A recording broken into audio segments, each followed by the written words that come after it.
So I was recently on a press trip and saw my good friend Adrian Barker, who is lovely, and he was talking about the Rolex Explorer and how much he loves it because, once again, it's Adrian Barker, which got me thinking, what are the best alternatives to the Rolex Explorer? One of the most endearing things about the Explorer is its simplicity and purity, but that's not exactly exclusive to Rolex, and there's a lot of great alternatives that are arguably better. This video will include more affordable options and more expensive options priced around the same as the Rolex for those who maybe just don't want to sit on a waiting list or want something a bit different.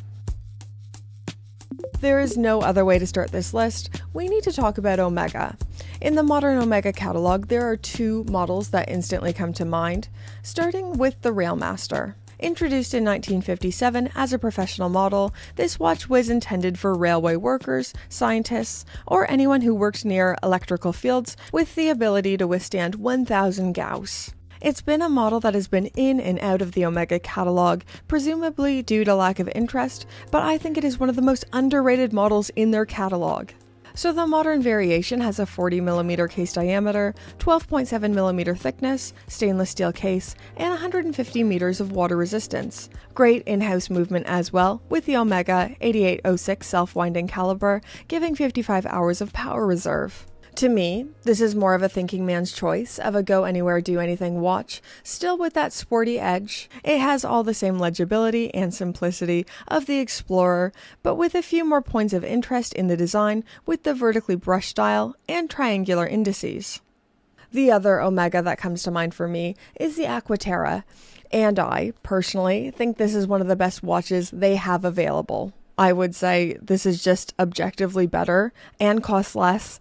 The only reason to buy the Explorer over the Aquaterra is because you aesthetically like it more. The Aquaterra is Omega's answer to the go anywhere, do anything watch, with a very versatile design language, covering the most popular case sizes, including 41mm, 38mm, and 34mm. It has a higher water resistance with 150 meters, opposed to the Explorer with 100 meters, a date complication neatly tucked away at 6 o'clock, and a high degree of finishing with the brushed and polished surfaces, a horizontal teak dial, and the 41mm is fitted with the Omega Master Chronometer caliber 8900.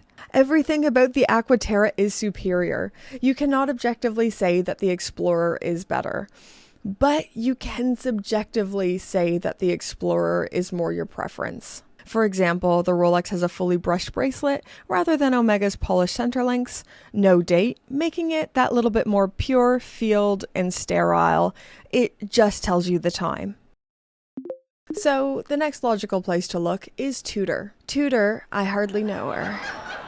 Tudor's origins have always been deeply linked to Rolex, starting as a sister company to sell more affordable watches, often even using Rolex cases, bracelets, and crowns, but fitted with cheaper movements. Now, Tudor really has its own identity, feeling quite separate from Rolex and appealing to a different audience altogether.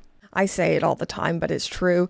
There are times and circumstances where I actually prefer Tudor models over Rolex. I've been offered the Submariner a few times now, but I always turn it down because I genuinely prefer my Tudor Black Bay 58 and my Black Bay 54. And I think this genre of watch, a sporty, everyday, field-style watch, is more Tudor's wheelhouse than Rolex. First watch that comes to mind for me is the Ranger. It has that very sporty, legible look with thick lume-filled hands and indices and a far more achievable price point, but still absolutely a luxury product. So this has a 39mm stainless steel case, 100 meters of water resistance, and fitted with the manufacturer caliber MT5402 COSC certified movement, giving 70 hours of power reserve. As someone who has tried both the Ranger and the Explorer on, and I'm quite familiar with both models, I would say this feels a lot less elegant. It feels more chunky and tool. But for a lot of people, this is a selling feature and not a fault. A lot of people like that chunkier tool feeling. I'm not sure if they'd ever do this, as this model directly competes with the Explorer, but I'd be really excited if Tudor updated this to have the METAS certification. It would be an unreasonably good bargain with this being half the price. Another strong option from modern Tudor is the Black Bay fixed bezel. In fact, this is the model that I would personally choose over the Explorer. I think it has that same simple, clean design, still highly legible, with more size options than Rolex, available in 31, 36, 39, and 41 millimeters. To me, this is the ultimate go anywhere, do anything watch. Once again, 100 meters of water resistance, available in multiple metal configurations, but for our purposes, we will just look at the stainless steel. A great movement with the manufacturer caliber MT5602 COSC certified with 70 hours of power reserve. I really don't know how you could argue with one of these. Far more budget friendly and scratches that same itch. My final Tudor recommendation has actually been discontinued, so you'd have to go secondary, but the North Flag. A bit more funky with those colored pops, but a short-lived, incredibly special reference for Tudor, with it being their first watch with a manufacturer caliber. Keeping on with something that's a little bit funky, we need to talk about today's fabulous video sponsor, IFL, and their newest drop. So this is the IFL concept, Citizen Toyota, Who Cares? And this has just been released today, right now, March 3rd, 2025. This is exactly my kind of watch, a really playful, cheeky twist on an already great watch. So, looking at the dial layout, this has a very rich, striking blue that forgets the traditional configuration and embraces the chaos, just that little touch of irreverence. This feels like one of those watches that would be a big conversation piece. Like, if I saw one of these out in the wild, I would for sure notice it and compliment that person. Set against the Citizen Toyota, this retains all the same specifications, so a 40mm stainless steel case, 50 meters of water resistance, and a president-style bracelet with polished center links. Honestly, I think this is just really cute and jolly, fun to wear, and you guys know I love an irreverent watch. Sometimes we start taking this all a little bit too seriously and forget that this is meant to be fun. And this is why I love partnering with IFL so much. So this drop has two new models, the variation I have in stainless steel, and a rose gold model. IFL is breaking away from the limited edition framework for this one, so this is actually accessible, which is fantastic. If you want to check this watch out or see what else IFL has on tap, there's a link in my description down below. Go click that. If you use my link, IFL will know that I sent you, and maybe they'll want to keep partnering with me forever and ever, which would be amazing. So go click that link, and thank you so much to IFL for sponsoring this video. Okay, let's take a break from talking about the mainstream and the same old brands that we hear about all the time and talk about something that's actually different, the SUF 180. This is one of my favorite field watches available to buy, and I can't tell you how much cooler this is. If you aren't as familiar with SUF, they are a Finnish watch brand and side project of watchmaker Stepan Sarpaniva, a little bit like Hajime Asaoka and Kurono Tokyo. So the SUF 180 is really the model that got me into them. Minimal utility design language. The 180N has a 38.7mm case diameter, a thickness of 9.4mm, and 100 meters of water resistance. Powering this watch is the Swiss Soprod A10, which is an alternative to the ETA 2892-2 with automatic winding and 42 hours of power reserve. My one and only problem with SUF is availability. These are trickier to get and often limited. So if you are turned off of the Explorer because of availability, you do have to do a bit of work to get one of these and a bit of digging. But in my humble opinion, this is far more worth it, and it's just not a mass-produced clinical object. Keeping on with options that are a little bit less obvious, it's the Brit Pierce channel, so of course we're going to talk about NOMOS, the NOMOS Club Sport. There is just something so special about German watchmaking. There's a charm that can't be replicated, and NOMOS delivers so much at the price. My big NOMOS recommend would be the Club Sport, as it comes in the bracelet. These are available in 37mm, 39, and 42. Design-wise, these are so clean and honest, only displaying the time. Instead of a central seconds hand, NOMOS have opted for a 6 o'clock subdial, and the hands and numbers are all lume-filled.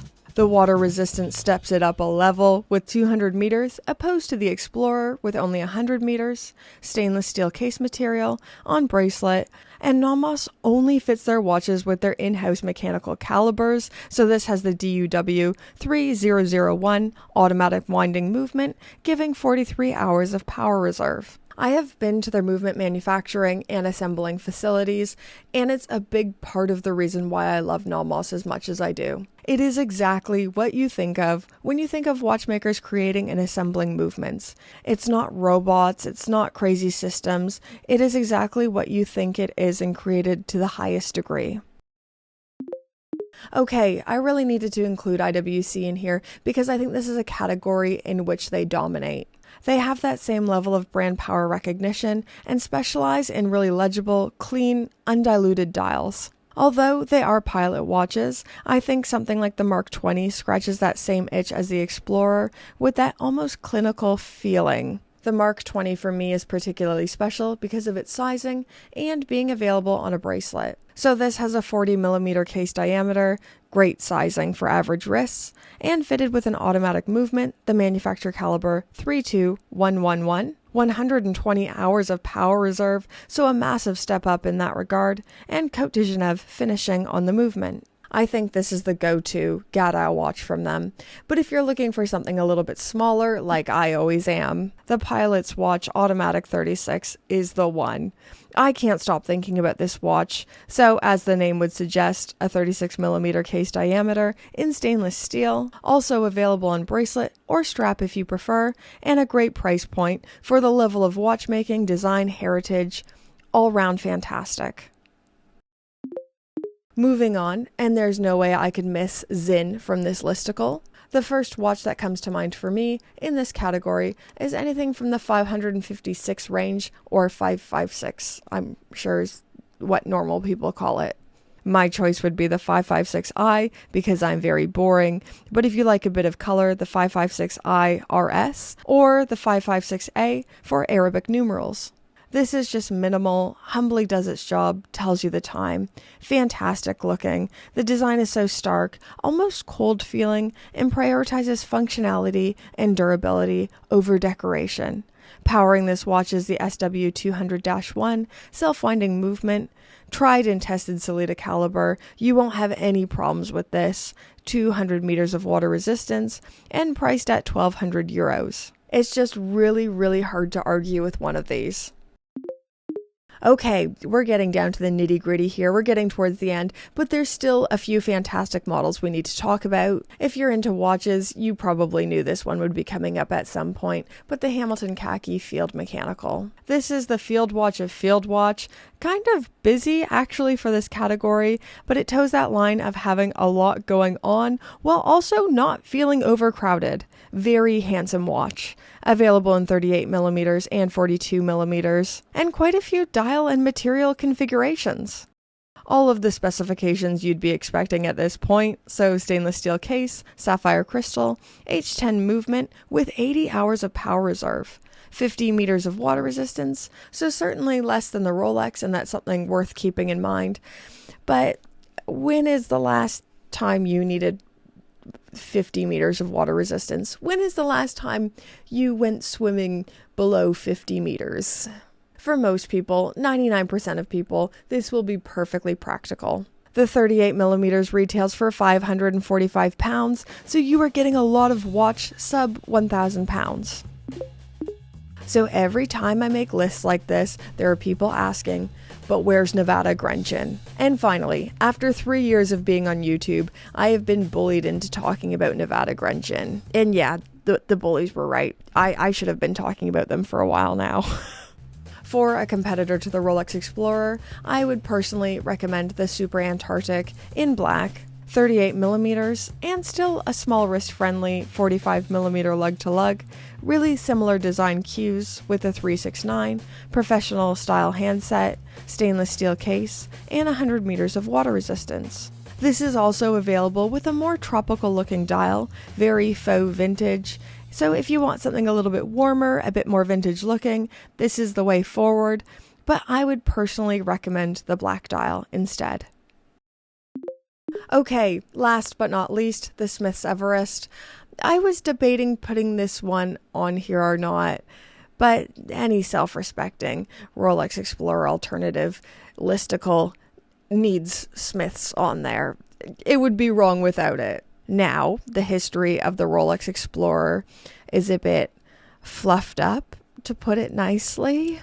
Rolex wants you to think that Sir Edmund Hillary wore a Rolex Explorer on his ascent up Everest, but there's a few problems with that. For one, we don't know what watch he was actually wearing. Some sources say that Sir Edmund Hillary was wearing a Smith's and Sherpa Tenzing Norgay was wearing a Rolex. And for two, if they were indeed wearing a Rolex, it is probably because Rolex was sponsoring the expedition, aligning this marketing campaign with the launch of their new Oyster Perpetual, the Oyster Perpetual Explorer. What watches were actually worn remains pretty woolly, but if you're looking for something that looks like an Explorer and has similar heritage, I mean the Smith's Everest. 36mm case, stainless steel material, 100 meters of water resistance, and the Miyota 9039 automatic movement. Honestly, you really can't argue with one of these. Fantastic looking, that same heritage, and retails for £345. Oosh, that is a lot more affordable. But one of the big reasons why I was hesitant to put Smiths on this list is they are very, very hard to find at retail. They're probably harder to acquire than a Rolex Explorer. But anyways, guys, this is just my list of watches that I think are a great alternative to the Rolex Explorer. If I missed something big, did I miss your favorite? Drop it in those comments down below. Thank you once again to IFL for sponsoring this video. Don't forget to go check out that link down below. And Pope tier patrons, get their names on the screen. Oh my goodness, my camera has just died. Kind of perfect timing. And it has taken me an hour and a half. This is what my computer is saying to film this so far, which is embarrassing. I don't know what it is. Tonight just hasn't been working. I felt really awkward. I'm also having a bad hair day, so I think that's probably also making me feel awkward. But this isn't about me. This is about you guys. This is about the fabulous names on the screen.